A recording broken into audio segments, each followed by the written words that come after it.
2019년 1월 4일 새벽 1시경 119에 먼저 신고가 접수가 됐습니다. 저 아빠가 머리에 피를 흘리고 쓰러져 계시는데 숨을 안 쉬는 것 같아요. 빨리 집으로 좀 와주세요. 그럼 자녀가 자다가 깨서 현장을 보고 신고한 모양이네요. 아닙니다. 딸이 전날 저녁 엄마랑 저녁을 먹고 같이 노래방에 갔다가 새벽에 귀가를 한 거였습니다. 아버지는 저녁 식사 때 술을 한 잔해서 일찍 잠을 잤다고 했습니다. 모녀가 노래방에서 4시간 정도 시간을 보내고 돌아왔는데 화장실 문 앞에 아버지가 쓰러져 있던 걸 발견하고 신고한 상황이었습니다.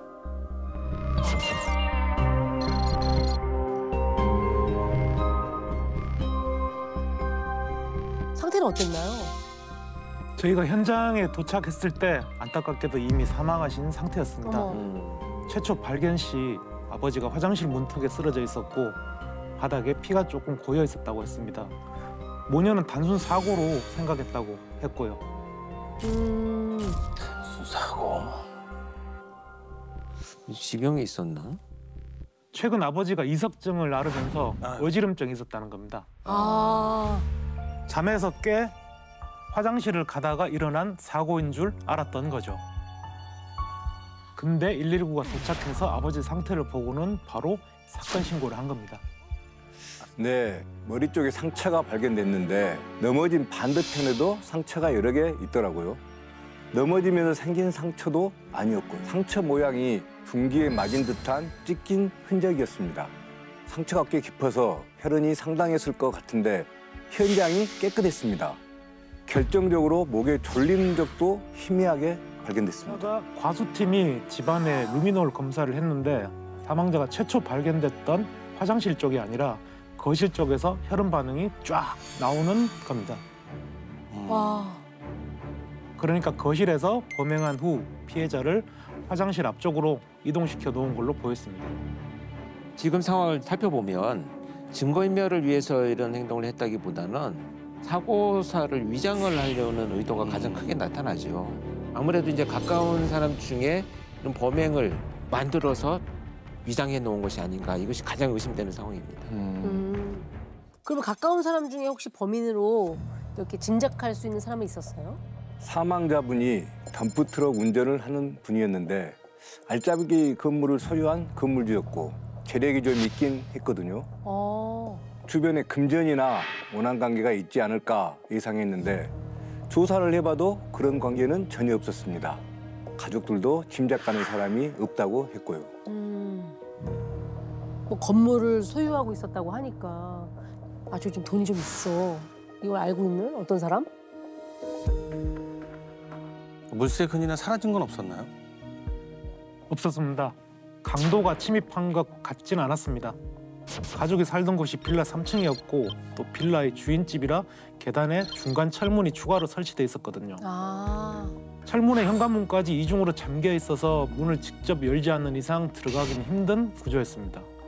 게다가 모녀가 집을 나설 때 분명 현관에 철문까지 다 잠궜다고 했고 다시 돌아왔을 때도 직접 열고 들어왔다고 했습니다.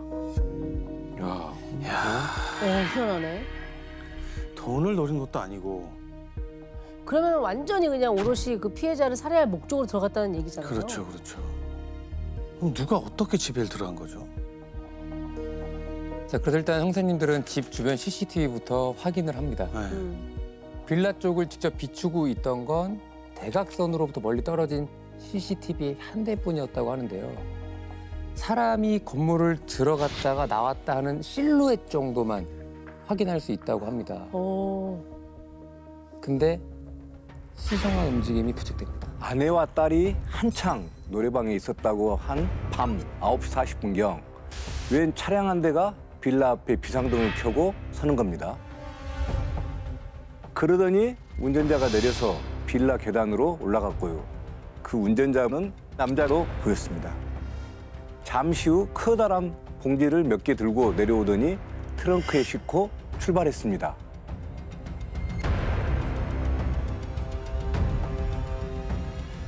운전자가 머문 시간은 5분도 채 되지 않았고요. 단층에 갔다 왔을 수도 있는 건 아닌가요? (3층짜리) 건물인데 2층은 폐업한 노래방이라 사람이 없었습니다. 정황상 3층에 갔다 내려온 걸로 보이더라고요. 들어갔다가 나온 시간이 너무 짧아서 범인이 아닐 가능성도 있었지만 일단 확인은 해봐야 해서 이 차량이 어디로 갔는지 쫓기 시작했습니다. 이렇게 형사님들이 CCTV를 분석하고 그 차량을 쫓는 사이 사망자의 아내와 딸을 서로 데려와서 참고인 진술이 동시에 이뤄지고 있었습니다. 근데 조사실 분위기가 조금 묘해집니다. 어떤 게 이상했던 거죠?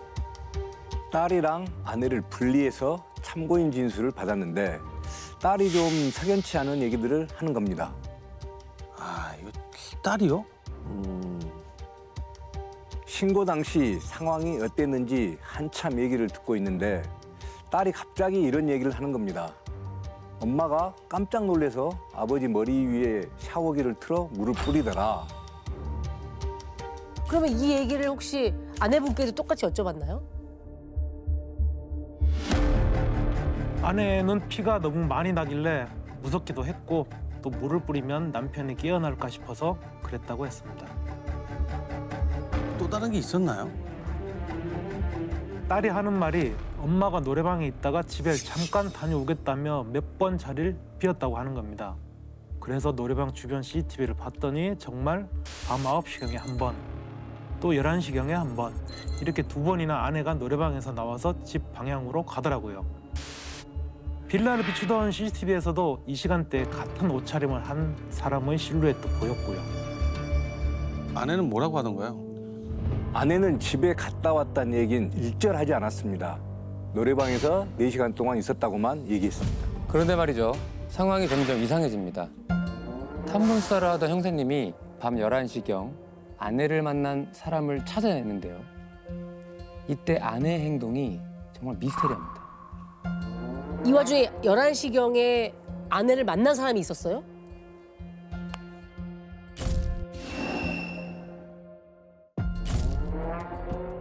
빌라 1층의 식당 사장님이었습니다. 네. 그분 말씀이 3층 집 주인 아주머니가 밤에 불쑥 가게에 찾아와서는 차량의 블랙박스 좀 보자고 하더랍니다. 상당히 의심은 되는데. 네. 아니 그러면 식당 사장님한테 뭐 때문에 블랙박스를 보자고 했는지 이야기는 했을 거 아닙니까? 이유를 얘기를 안 했다는 겁니다. 가게 바로 앞에 차가 세워져 있었는데 집주인이 혹시 이 차에 블랙박스가 달려있냐고 물어봐서 사장님이 내 차엔 블랙박스가 없다 했더니 그럼 확인 한번 해보자면서 문까지 열어보고 갔다는 겁니다. 아내는 여기에 대해서는 뭐라고 했었어요? 좀 당황한 기색을 보이더니 기억이 안 난다면서 횡설수설하기 시작했습니다. 야, 이제 불안한 퍼즐들이 또 자꾸 맞춰지네. 당황하고 횡설수설한다. 남편이 사망한 날이었던 일을 기억이 안 난다고 한다는 게 좀 저는 그렇죠.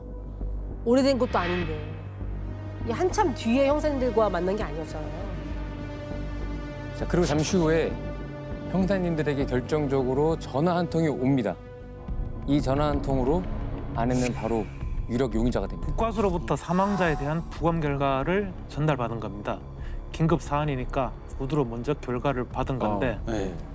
사인이 경부 압박에 의한 지식사였고요. 결정적으로 사망자 몸에서 소량의 졸피뎀 성분이 검출됐는데 건강관리공단을 통해 확인해 보니까 사망자가 수면제를 처방받은 적이 없었습니다. 네. 근데 사건 5일 전 근처 병원에서 아내가 받았더라고요. 게다가 당시 아내가 처방받은 약이 사망자 몸에서 검출된 것과 같은 성분이었습니다. 아내가 남편에게 수면제를 먹이고 혼자서 범행을 한 거다? 아, 이게 너무 충격적인데. 일단은 그렇게 추정됐습니다. 국과수에서 남편 몸에서 나온 졸피뎀 양으로 추정해 봤을 때 사망 시 수면 상태였거나 의식이 있었어도 몸을 제대로 가누긴 힘든 상태였을 거라고 그러더라고요. 방어운도 거의 없었습니다. 네. 아마도 잠에 들게 한 후에 공격을 한 걸로 보였습니다. 혹시 아내한테 수면제에 대한 이야기도 했나요? 이것도 처음엔 펄쩍 뛰면서 최근 불면증 때문에 본인이 먹으려고 처방받은 거라고 하더라고요. 근데 남은 약들이 집에서 발견되질 않았었거든요. 그 약들은 어디에 있는지 또 남편 몸에선 왜 같은 수면제 성분이 나온 건지 추궁하기 시작하니까 갑자기 모르쇠로 나오면서 입을 닫는 겁니다. 그래서 집을 다녀간 정황부터 블랙박스, 도감 결과까지 이제껏 모은 증거들로 계속 밀어붙였습니다. 자, 지금부터 남편의 유력 살해 용의자인 아내, 이 아내를 조 씨라고 부르도록 하겠습니다. 조 씨와 형사님들은 새벽 내내 대치가 이어졌고요. 아침이 밝았습니다. 오전 8시경 범행을 부인하던 조 씨가 갑자기 태도를 급하게 바꿉니다. 그래요. 내가 죽였습니다. 근데요, 제가 살려고 한 거예요. 안 그랬으면 제가 죽었을걸요? 평소에도 사람을 허구한 날 패더니 어제도 칼을 들고 날 죽이려고 해서 화도 나고 무서워서 그랬습니다. 에? 갑자기 자신이 남편을 살해한 게 맞다고 인정해서 일단 그 자리에서 용의자 신분으로 체포했습니다. 네. 참고인에서 용의자로. 그 얘기는 뭐예요? 어제도 칼을 들고 날 죽이려고 해서 나도 무섭고 화가 나서 그랬다. 이건 무슨 말이에요? 조 씨의 말론 남편이 평소에 난폭한 성향이 있어서 자주 폭력을 행사했다고 합니다. 이날도 저녁 식사 때 술을 한잔 하길래 취해서 행패를 부릴까 봐 무서웠다는 거예요. 그래서 바로 잠이 들게 할 심산으로 처방받았던 수면제 2알을 남편이 저녁으로 먹은 도가니탕에다가 넣었다고 했습니다. 행패를 부린 것도 아니고 부릴 것 같아서. 아니 근데 남편이 칼을 들고 죽이려고 했다면서요. 그러네. 그건 어떻게 된 거죠? 이미 잠들어 있었다면서요, 지금. 조 씨는 남편이 수육을 먹고 금방 잠이 들길래 거실에 눕혔고 딸에게는 설거지하고 갈 테니 먼저 노래방을 가 있으라고 했다는 겁니다. 근데 설거지를 하는 사이 남편이 깼고 잠에 취해 웬 여자랑 통화를 하는 걸 듣게 됐다는 거예요. 관계가 좀 수상하길래 전화를 끊은 후 물어봤더니 남편이 무슨 상관이냐면서 또 불같이 화를 내고는 칼까지 들고 공격하려 했다는 겁니다. 수면제 기운이 남아 있어서인지 남편을 뒤로 밀쳤더니 그대로 화장실 쪽 바닥에 쓰러졌는데 근데도 일어나려 하길래 현관문 옆에 있던 소화기로 머리를 몇 차례 내리쳐 기절시켰고 홧김에 집에 있던 노끈으로 목을 졸라 살해했다고 자백했습니다. 이게 다 신빙성이 있는 얘기인가요? 그렇지 않습니다. 평소 둘 사이가 안 좋긴 했어도 남편이 조 씨에게 상습적으로 폭행을 행사한 정황은 확인되지 않았고요. 남편이 조 씨에게 휘둘렀다고 주장한 칼도 수거해서 분석을 맡겼는데 남편의 지문도 DNA도 나오질 않았습니다. 다 거짓말이었네. 거짓말인 거죠. 그리고 조 씨 주장대로라면 범행이 화장실 앞에서 이루어진 거니까 그렇죠. 루미놀 반응도 이쪽에서 나왔어야 했는데 네. 실제로는 거실에서 그렇죠. 나왔잖아요. 그러니까요. 이 점도 현장과 일치하지 않았던 거라 진술의 신빙성이 부족했습니다. 그러니까. 그렇죠. 네.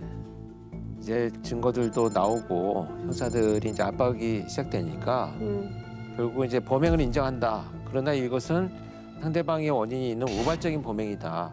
이렇게 이제 주장을 해서 형량을 좀 낮추려는 의도가 있는 진술인 것 같아요. 네. 미리 수면제를 벌써 5일 전부터 준비를 해왔고 현장을 일단 사고로 저렇게 위장을 했다는 것은 통상적으로 살인범죄자들이 순간순간 판단이 막 이렇게 번뜩번뜩 연결되지 않거든요. 그걸 봐서는 저는 상당한 계획이 있었다 이렇게 보여집니다. 이 와중에 형량을 줄이려고 우발적인 범행으로 몰아가고 있다는 거잖아요. 끝까지 자기 생각밖에 안 하는 거네요. 또 우발 범행이라고 할 수 없었던 게 남편한테 이석증이 있던 것도 아니었습니다. 어머. 조 씨가 사전에 딸에게 귀뜸해 놓았던 건데 딸은 엄마 말을 믿고 아빠가 어지럼증으로 쓰러졌던 것 같다고 구급대원들에게 얘기를 했던 겁니다. 아유. 야, 딸한테까지 미리 작업을 해놨네. 오랜 시간 계획된 계획범죄죠. 이날의 상황을 정리해 보면 조 씨는 딸을 먼저 노래방으로 보낸 후 네. 저녁 8시 40분경 범행을 했고요. 범행 후 일단 딸이 있는 노래방으로 가서 딸이 잘 있는지 확인한 후 9시쯤 집으로 돌아와 범행 현장을 본격적으로 치운 겁니다. 네. 이후 다시 노래방에 가서 시간을 보냈고요.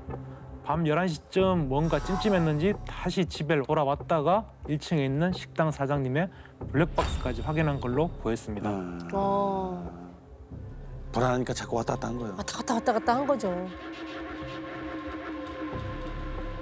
아, 초반에 빌라에 와서 봉지를 싣고 간 남자가 있었잖아요. 비상등 켜놓고. 사건하고는 아무런 관련이 없는 건가요? 차량 동선을 추적해서 해당 차주를 찾았는데요. 조 씨의 아는 지인이라고 했습니다. 이날 조 씨가 밤에 갑자기 전화가 와서 쓰레기를 버려달라고 부탁을 하길래 그냥 시키는 대로 해줬을 뿐이라고 한 겁니다. 조 씨의 휴대폰을 포렌식한 순간 다 거짓으로 들통납니다. 그 5분 정도 있었던 그 남자의 정체는요. 조 씨의 오랜 내연남이었습니다. 아이, 네, 그렇게 흘러갈 줄 알았어요. 이런. 대연남도 범행에 가담한 공범이네요, 그러면. 직접 가담한 건 아니었고요. 조 씨가 뭔 일을 하긴 한 것 같은데 그냥 눈 감아줬다고 했습니다. 조 씨의 전화를 받고 집에 도착했을 때 남편이 사망해 있던 것도 봤다고 했고요. 범행 후 혈흔이 묻은 이불과 옷까지 노끈 등을 조 씨가 큰 봉지 3개에 담아준 건데 이걸 자기가 처리해줬다고 했습니다. 범행에 증거를 쓰인 인멸해 준 증거를 거예요. 인멸한 범이네요.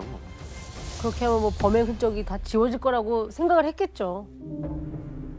조 씨는 범행 후 흔적을 어떻게 처리할 것까지 다 계획을 하고 있었네요. 그렇죠. 네. 완벽하게 계획하에.